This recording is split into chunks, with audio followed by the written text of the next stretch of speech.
स्वागत है आपका साजिशों से भरी इस दुनिया में। लेकिन पैसों की हेराफेरी इतनी भी मजेदार नहीं, सिवाय इसके कि वो सभी अड्डे जहां लोग अपना पैसा छिपाए रखे हैं। वो सब सौंदर्य बीच टाउन है।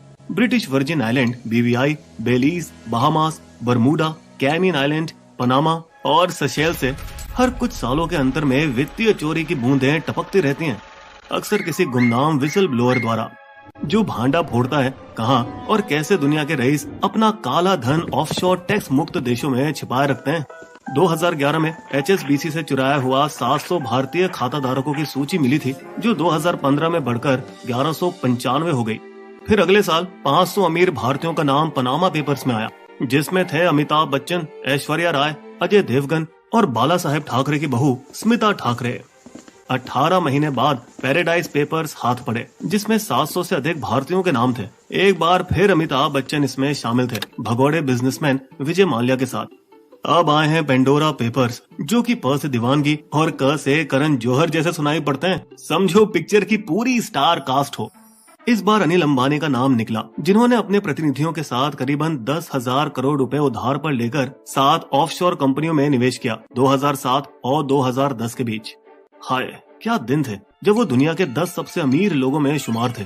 किंतु ये खुलासा एक अटपटे मौके पर जाहिर हुआ 2021 में, जब उन्होंने लंदन की एक अदालत में बयान दिया था, मेरी कुल संपत्ति शून्य है। पेंडोरा पेपर्स ये भी बताते हैं कि सचिन तेंदुलकर और उनका परिवार 2007 से एक बीवीआई कंपनी में 60 करोड़ रुपए के शेयर के मालिक थे। बीड़ू जैकी श्रॉफ एक लौते बॉलीवुड के नाम हैं, जिन्होंने न्यूजीलैंड के एक ट्रस्ट में निवेश किया, जिनके पास स्विस बैंक खाता और एक बीवीआई कंपनी भी थी। जिक्र किया गया राजीव गांधी के मित्र और साथ ही पायलट स्वर्गीय सतीश शर्मा का भी, जिन्होंने चुनाव आयोग से छिपाया था कि उनके परिवार को एक विदेशी ट्रस्ट से फायदा हुआ जब वे 1995 में पेट्रोलियम के मंत्री थे। हालांकि जो चीज पहली नजर में गड़बड़ लगती है, जरूरी नहीं उसमें झोली हो।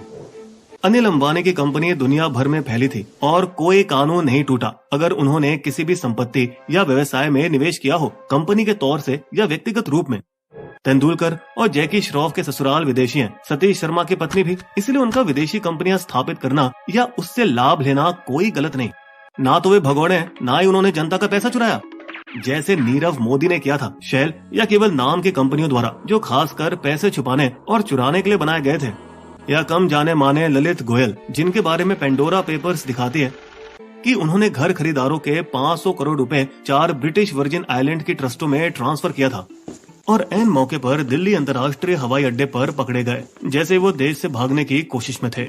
कम संभावना है उन बाकी लोगों की भी जो पेंडोरा पेपर लिस्ट में आए कि उन्होंने किसी प्रकार से कानून तोड़ा है। हालांकि ये वाला लीक पहले वाले लीक से इस तरह अलग है कि इसने बताया है अब अमीर अपने धन को बचाए रखने के लिए किन किन नए तरीकों का इस्तेमाल करते हैं। जब भारतीयों ने 60 और 70 के दशक में पहली बार अपना काला धन विदेश भेजना शुरू किया था, तो वे लगभग सारा पैसा हवाला से यानी भरोसे पर भेजा करते थे।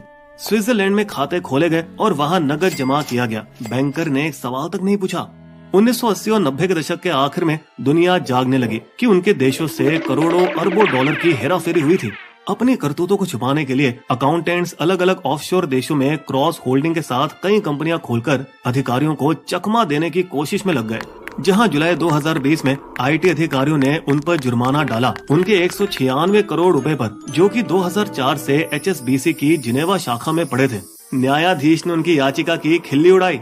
मुझे नहीं पता कि मुझे पैसे किसने दिए, मुझे दिए, मैंने ले लिए।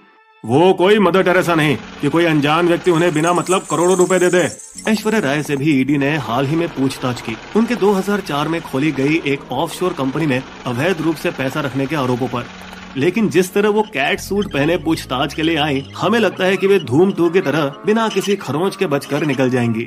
भारतीय कानूनों के तहत विदेश में किसी कंपनी या ट्रस्ट की रजिस्ट्री कराना जायज है, मगर टैक्स विभाग को सूचना न देना गलत, जो रेणु थरानी ने नहीं किया।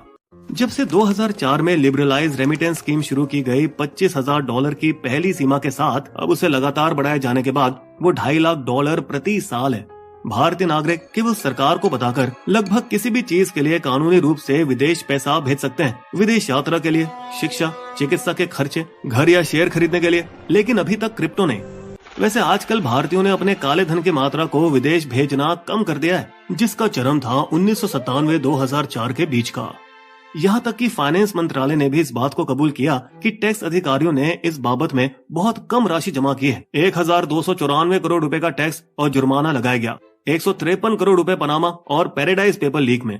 एक समय था जब मोदी जी भी इसे बड़ी रकम मानते थे।